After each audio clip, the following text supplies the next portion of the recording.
Al-Mukarramin segenap para alim ulama, para asatizah, para tokoh masyarakat, para bapak, para saudara, hadirin jamaah majlis taklim dan muzakarah Masjid Jami Al-Furqan yang mudah-mudahan tanpa kecuali kita yang hadir di sini selalu mendapatkan limpahan rahmat, maghfirah, ismah, inayah serta ridhonya Allah Subhanahu wa taala. Amin ya rabbal alamin. Wabil khusus tentunya segenap pengurus Masjid Jami Al-Furqan. Wabil khusus lagi yang diwakili oleh saudara kita Bapak Ustaz Saifullah, yang sama-sama kita hormati orang tua kita Bapak Ustaz Haji Sam'un Tahir, yang sama-sama kita hormati guru kita Bapak Al Ustaz Kiai Haji Anwari bin Kiai Haji Abdul Hakim. Kiai Haji Abdul Hakim nih, ya beliau dulu ya kenal dekat banget sama orang tua saya. Setelah orang tua saya meninggal, alhamdulillah ya sama saya sering ketemu di beberapa majlis, khususnya di majlis akdun nikah. Biasanya kalau calon besane yang nyerahin ke Haji Abdul Hakim, ntar kebetulan saya nerima, atau kadang-kadang saya nyerahin, beliau yang nerima. Ya tuh begitu. Nah sekarang alhamdulillah putranya ya yang kita enggak ya ragukan lagi, wah besar, wah hebat dah ya begitu. Iya, punya nama lagi ya, namanya siapa? Kiai Haji Anwari bin Kiai Haji Abdul Hakim ya. Kemudian yang sama-sama kita hormati Al Ustaz Bisri Makmun, orang tua kita Bapak RT Murad. Ya Bapak Murad, alhamdulillah beliau juga istiqomah. Ya kalau beliau enggak hadir mungkin ada uzur syar'i.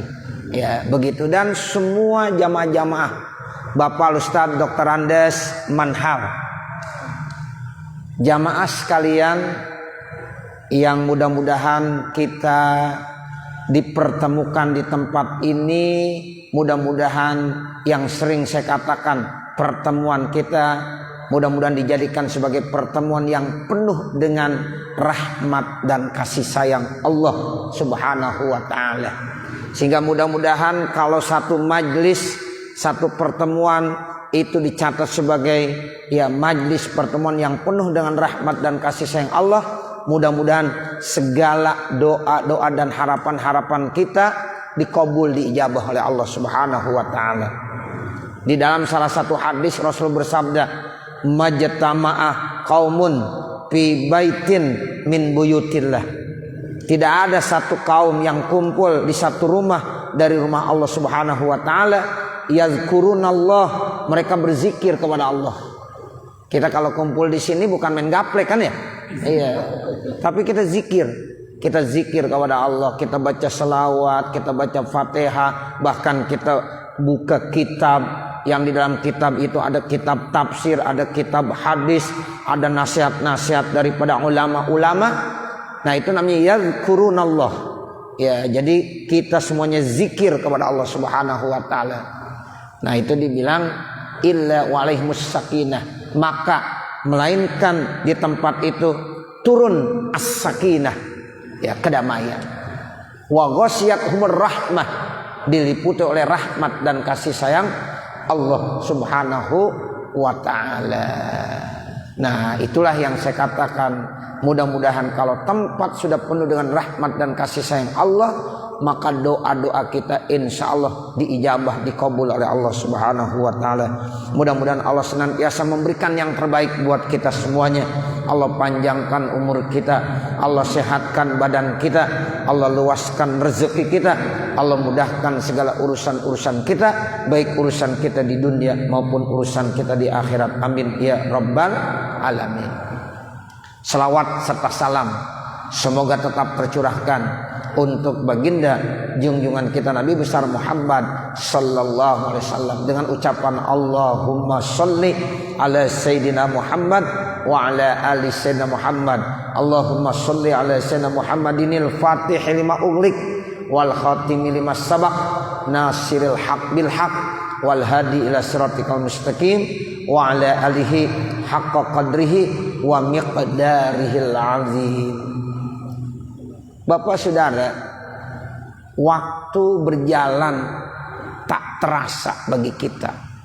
Kalau kita lihat jam dinding yang ada di Masjid Al-Furqan, itu jarum detiknya terus berputar.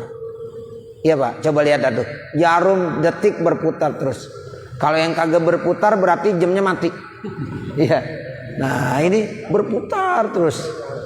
Nah, perputaran ini nanti akan berubah menjadi menit. Ya, 6 menit pun begitu. Terus berubah, berputar, akhirnya menjadi jam. Nah, ahlan wa sahlan kepada Tuan Guru kita, Bapak Ki Haji Ahmad Jamil LC. Alhamdulillah tambah anget nih. Ya, alhamdulillah, masya Allah. Allah, barakallah.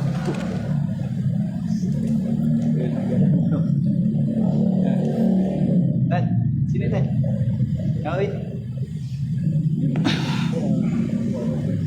Lanjut ya Kiai. Jadi jam pun begitu Bapak Saudara, berputar, akhirnya 1 jam, 2 jam, 3 jam, sampailah 24 jam. Nah, dari 24 jam itu berarti 1 hari. Hari begitu juga berganti menjadi minggu. Minggu berganti menjadi bulan. Bulan berganti bulan menjadi tahun. Sehingga tanpa terasa malam ini kita sudah berada di tanggal 13 daripada bulan Sya'ban tahun 1443 Hijriah. Artinya tinggal hitungan waktu. Ya, malam Kamis itu malam 14, malam Jumat itulah malam yang ke-15 yang sering kita kenal di masyarakat kita, malam tanggal 15 daripada bulan Sya'ban, yaitu kita kenal dengan malam nisfu Sya'ban. Malam yang mulia. Tapi saya nggak cerita terkait tentang malam nisfu Sya'ban. Saya akan lebih banyak ya menitik beratkan kepada Ramadan. Ya, kepada Ramadan. Jadi biasanya sebelum Ramadan diawali dulu dengan malam nisfu Sya'ban. Nah, kalau udah malam nisfu Sya'ban, hari-hari kita ke sana 15, 16, itu kalau kata orang-orang tua kita, aroma Ramadan udah semakin apa? Semakin terasa. Aroma Ramadan. Tuh orang tua kita begitu tuh. Kadang-kadang angin-angin udah angin Ramadan nih. Nah, begitu.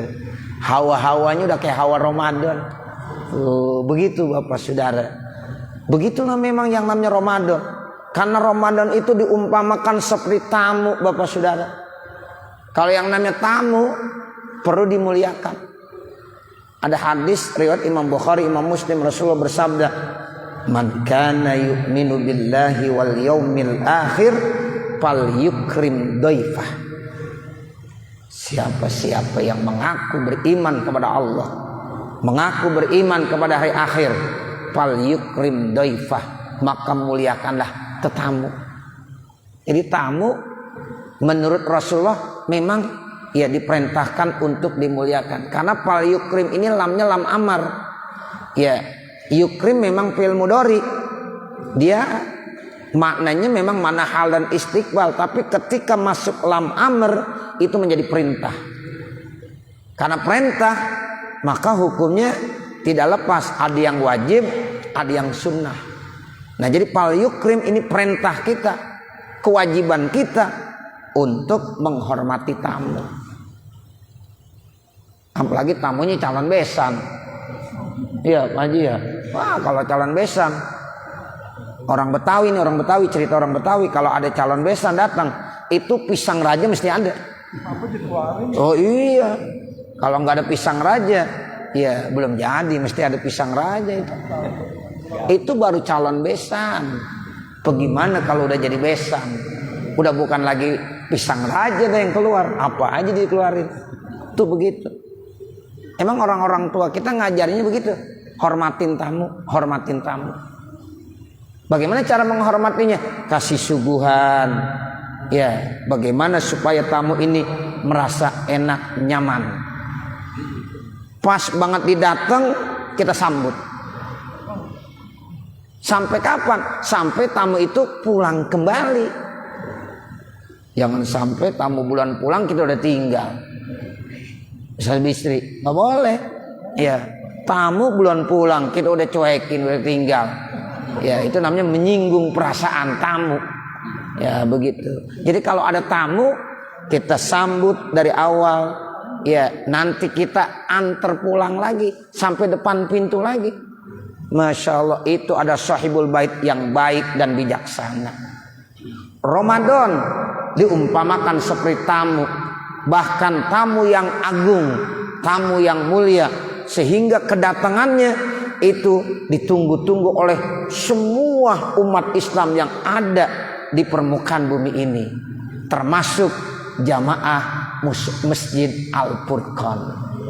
Nih kita yang hadir di sini nih, insya Allah ya semuanya udah menunggu-nunggu, menyongsong datangnya tamu yang mulia, yaitu bulan suci Ramadan.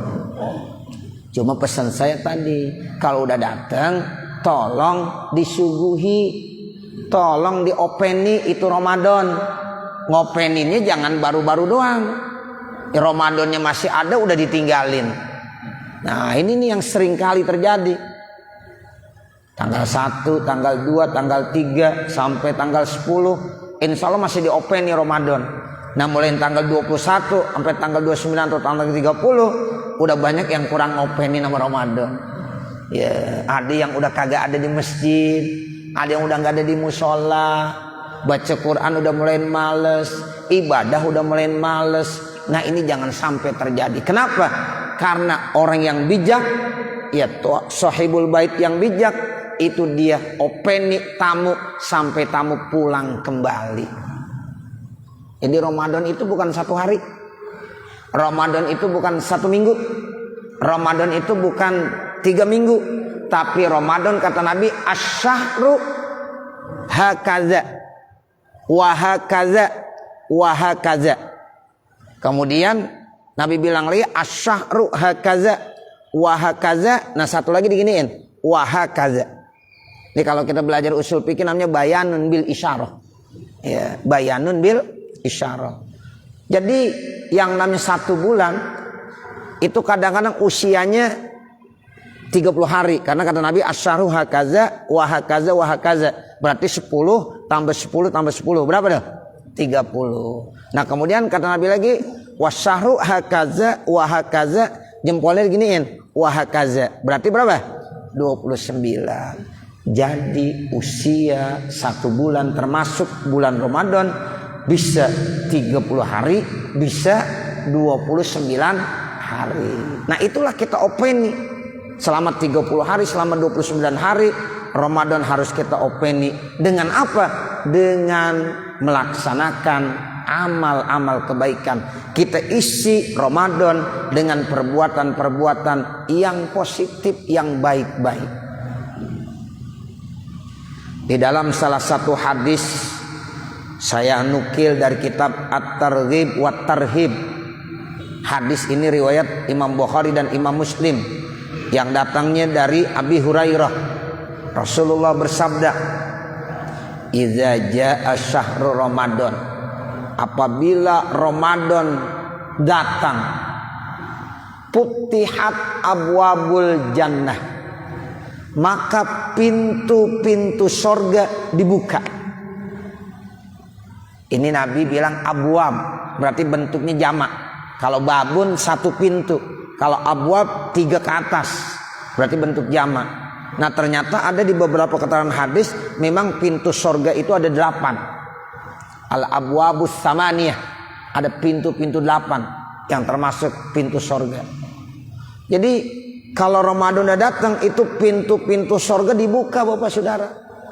Pintu yang pertama, kedua, ketiga, sampai pintu yang ke-8 terbuka. Ini artinya apa? Kesempatan manusia untuk melaksanakan amal-amal kebaikan lebih terbuka. Itu artinya dibuka pintu-pintu surga. Jadi kesempatan kita berbuat kebaikan itu lebih terbuka. Nah kemudian wa ghulliqat abwabun nar. Sementara pintu-pintu neraka digembok, dikunci. Nah kalau pintu neraka sama banyak juga, enggak satu. Satu riwayat menyatakan pintu neraka itu ada 7. Makanya di dalam sholat tuh kadang-kadang kita kalau habis selesai sholat ada wirid. Ya ada wiridan, di antara bacaan wiridannya Allahumma ajirni minan nar. Allahumma ajirni minan nar. Apa artinya? Ya Allah, selamatkanlah saya dari api neraka. Itu biasanya dibaca berapa kali Bapak Saudara?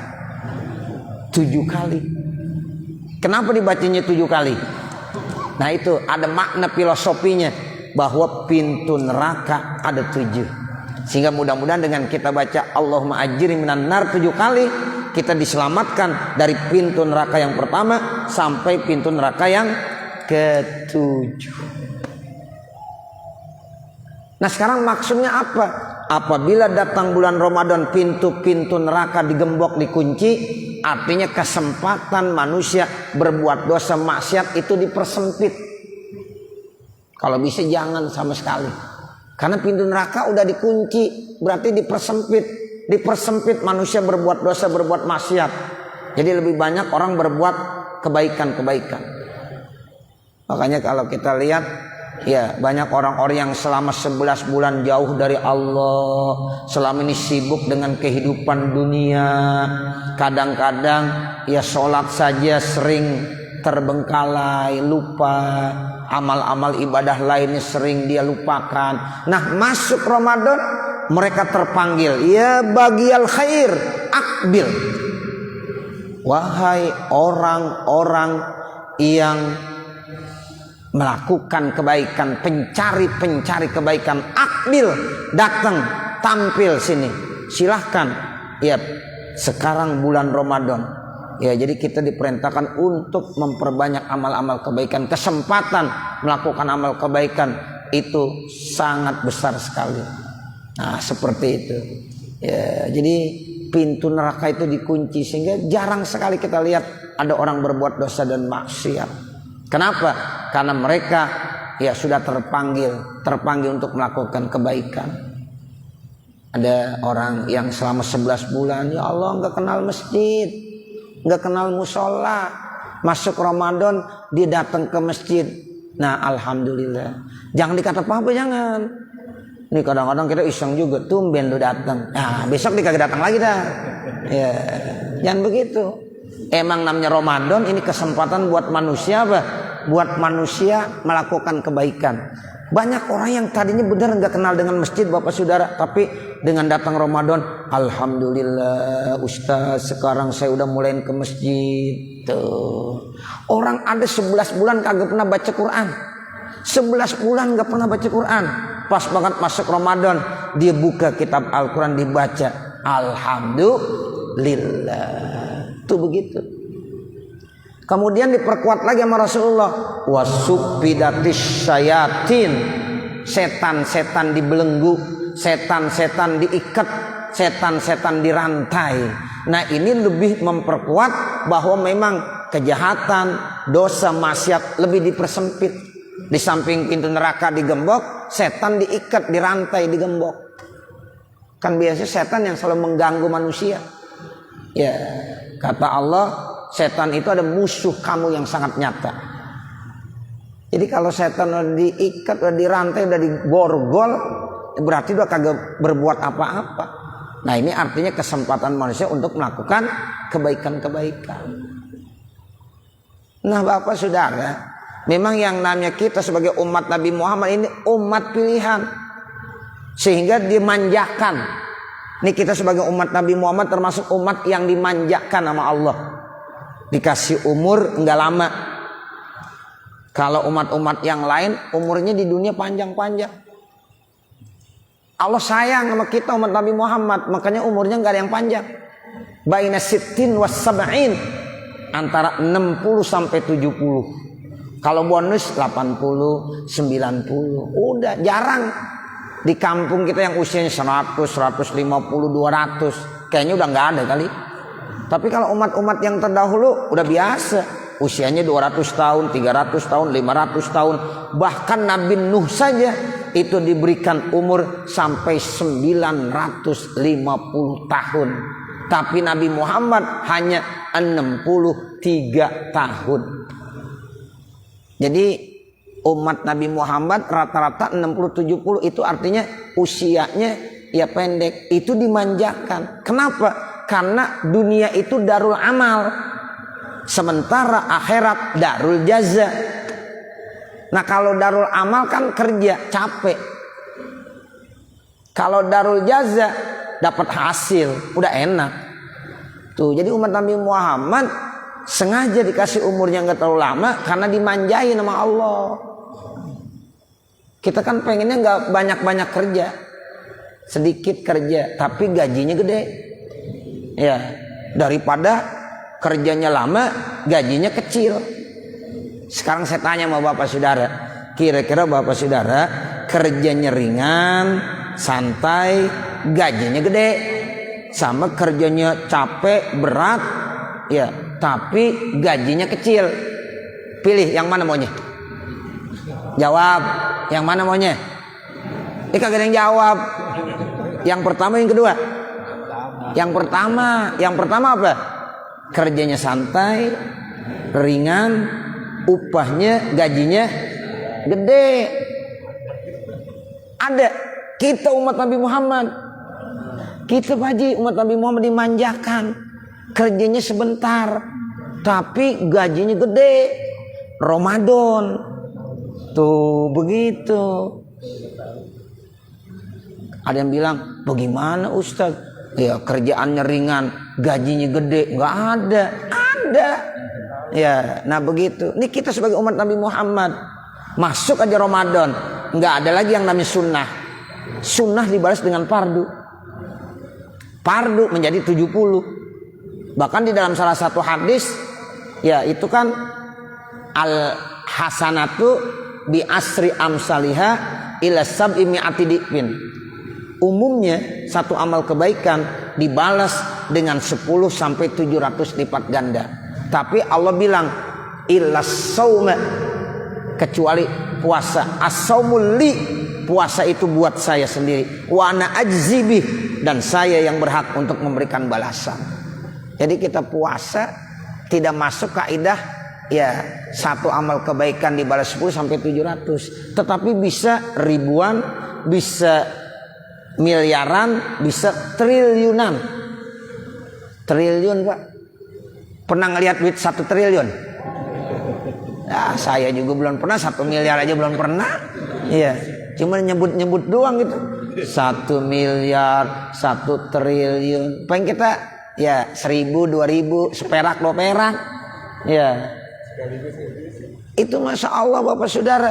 Yang namanya kita puasa, balasannya udah bukan lagi 1 dibalas 10, 1 dibalas 700, tapi udah ya sampai ribuan, miliaran, triliunan. Karena kata Allah, ya as-saumul li wa ana azibih. Ternyata benar. Ya, ini kita dimanjakan oleh Allah Subhanahu wa taala. Apalagi kalau kita ya masuk ibadah Lailatul Qadar, yang kita udah tahu percis ayatnya. Di antaranya itu ayat menjelaskan khairum min alfi syahr, nilai ibadahnya lebih bagus daripada 1000 bulan. Imam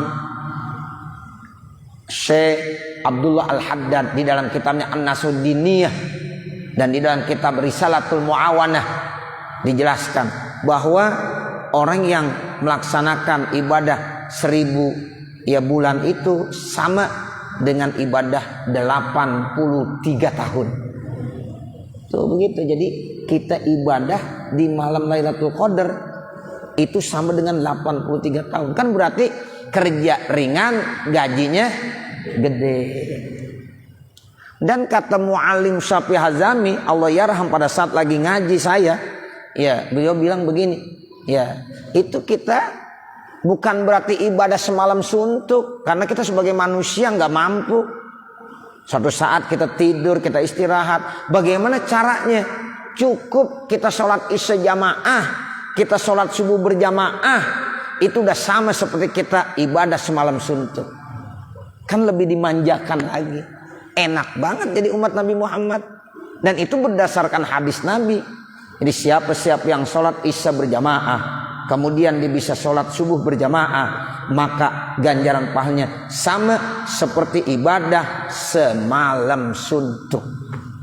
Itu saya ingat benar waktu Muallim Syafi'i Hazami ya mengaji, disampaikan begitu. Ya, tapi kata beliau, kalau kita udah sholat isya berjamaah di Masjid Al-Furqan pada malam Ramadan, masa kita pulang?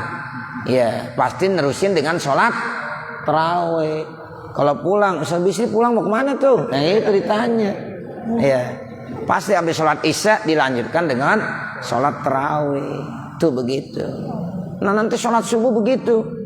Apalagi sholat subuh kita pertahankan secara istiqomah. Sholat sunnah subuh yang dikenal dengan sholat sunnah fajar, yang kata Nabi khairun minad dunya wa ma fiha, nilainya lebih bagus daripada dunia dan isinya. Tolong rakaat pertama habis baca Fatihah baca surah Alam Nasrah, Al-Insyirah. Nah kemudian habis rakaat kedua baca Fatihah baca lagi Alam Taro. Ya, itu di dalam satu makalah, siapa yang sholat ya rakaat pertama baca alam, rakaat kedua baca alam, lam tusibhu alam, maka insya Allah dia tidak akan terkena alam. Alam itu artinya apa? Penyakit, musibah, bencana. Tuh, makanya ayo bapak saudara biasain sholat sunnah subuh. Ini dari sekarang kita udah mulain. Sebenarnya mulain dari bulan Rajab, Sya'ban. Nah, jadi nanti Ramadannya udah mantep. Makanya dibilang oleh orang-orang bijak, itu Rajab itu kita mulain menanam benih-benih kebaikan. Istighfar banyakin, sholawat, baca Quran, puasa, udah dimulain dari bulan Rajab. Nanti di bulan Sya'ban tinggal menyiram pupuk-pupuk kebaikan, benih-benih kebaikan yang telah kita tanam, sehingga biar dia tumbuh subur, sehingga pas Ramadan sudah besar, udah berbuah, tinggal metik. Tuh begitu. Jadi nanti Ramadan itu kita udah terbiasa. Makanya jaga benar sholat isya jamaah sama sholat subuh berjamaah. Ternyata memang berat Bapak. Melaksanakan sholat isya berjamaah itu berat dengan sholat subuh berjamaah. Di dalam salah satu hadis disampaikan, di antara ciri-ciri orang munafik itu apabila sholat isya berjamaahnya malas, merasa berat. Wa idza qamu ila sholati qamu kusala. Nah di antaranya cirinya orang munafik itu sholat isya jamaah berat rasanya sama dia. Kalau maghrib masih gampang, ya enak sholat maghrib. Nah ntar udah pulang aja dengar suara azan lagi untuk sholat isya. Nah itu udah berat sekali. Nah makanya ayo nih dari sekarang kita biasakan, sehingga nanti Ramadan udah ya terbiasa sholat isya jamaah, sholat subuh berjamaah. Jadi mudah-mudahan tuh Pak, kalau kita udah benar-benar laksanakan hal-hal yang baik, ya insya Allah menjadi terbiasa. Nah yang terakhir mengingat waktu, ada nasi uduk ya? Ada. Iya. Masalahnya kalau terlalu lama ntar nasi uduknya dingin kan? Ya. Gitu. Ya. Cukup jangan lama-lama. Ya. Terakhir. Sekarang ada pertanyaan. Kok kenapa di bulan Ramadan masih banyak juga orang berbuat dosa maksiat? Ada juga orang yang masih pora-pora untuk melaksanakan kebaikan-kebaikan. Padahal tadi pintu surga udah dibuka. Ya, setan udah dibelenggu. Ya, pintu neraka udah digembok. Kenapa masih banyak manusia yang berbuat dosa, berbuat maksiat, bahkan masih banyak yang pora-pora nggak mau tahu, nggak ambil peduli apa itu Ramadan atau bukan Ramadan. Ada yang nanya, Ustaz, itu emang setan kan udah digembok, kok masih berbuat dosa maksiat? Setan kan udah dirantai. Nah ternyata memang setan iblis digembok, tapi sekarang setan-setan yang lain masih berkeliaran. Nah di antaranya setan pala hitam. Setan pala hitam, Bapak Saudara. Siapa setan pala hitam? Manusia. Qul a'udzu birabbin nas, malikin nas, ilahin nas, min syarril waswasil khannas, alladzi yuwaswisu fi sudurin nas minal jinnati wan nas. Jadi yang menggoda ke dalam hati manusia sehingga mereka enggak mau berbuat kebaikan, ternyata itu ada yang dari jin dan dari manusia. Jadi banyak di bulan Ramadan ya setan-setan pala hitam.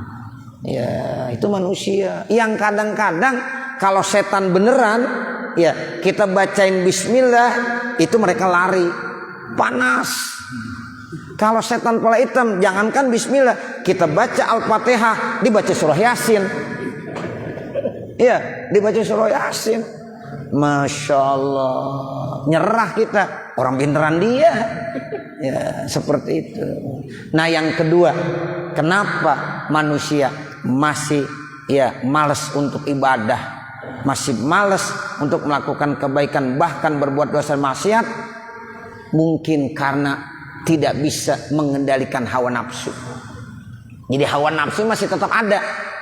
Ya, tapi dia tidak bisa mengendalikan hawa nafsu. Inilah yang menyebabkan orang berbuat dosa dan berbuat maksiat di bulan Ramadan, karena lebih dipengaruhi oleh hawa nafsunya. Innan nafsa la ammaratum bisu. Terdapat dalam surah Yusuf. Sesungguhnya hawa nafsu itu mendorong manusia, mempengaruhi dan memotivasi manusia untuk berbuat dosa dan untuk berbuat maksiat.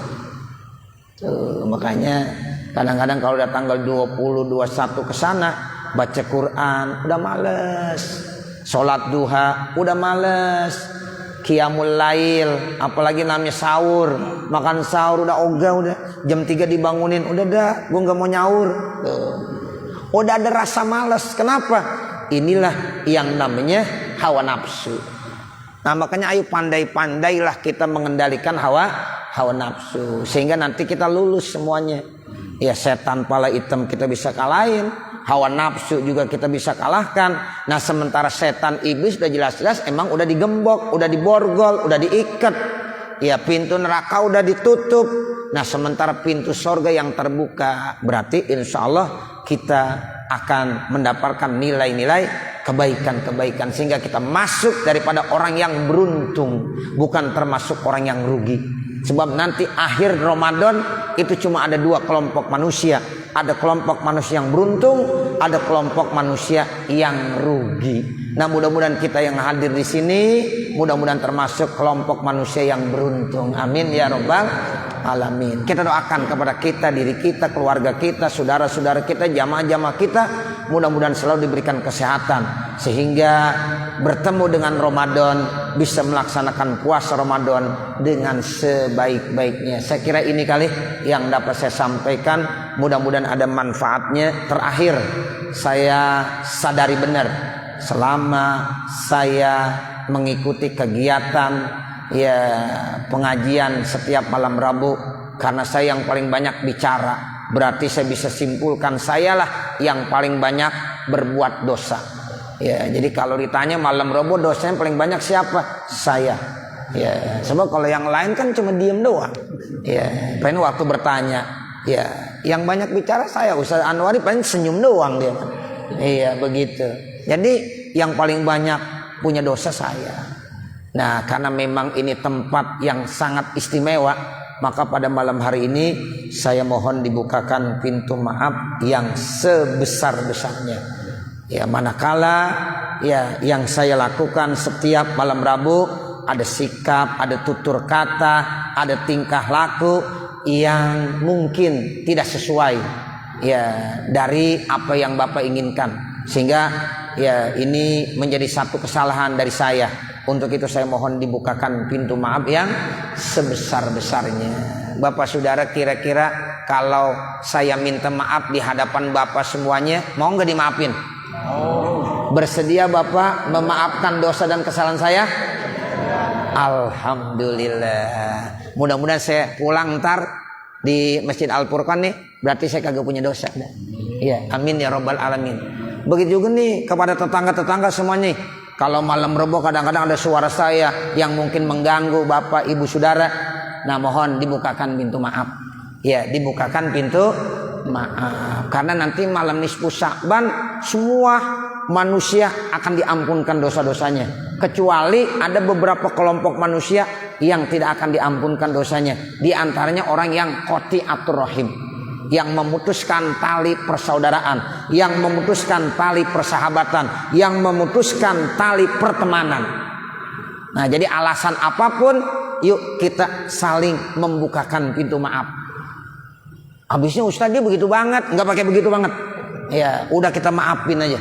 Ya, jadi semuanya kita maafkan. Sehingga nanti malam Jumat kita mudah-mudahan dapat ampunan dari Allah Subhanahu wa taala. Karena kita termasuk orang-orang yang silaturahim dan tidak masuk dalam kategori qati'atur rahim. Nah, begitu juga di antara kita, seandainya mungkin kita suka bercanda, banyolan dan lain-lain sebagainya, sengaja maupun tidak, ya mungkin ada yang tersinggung dan lain-lain sebagainya.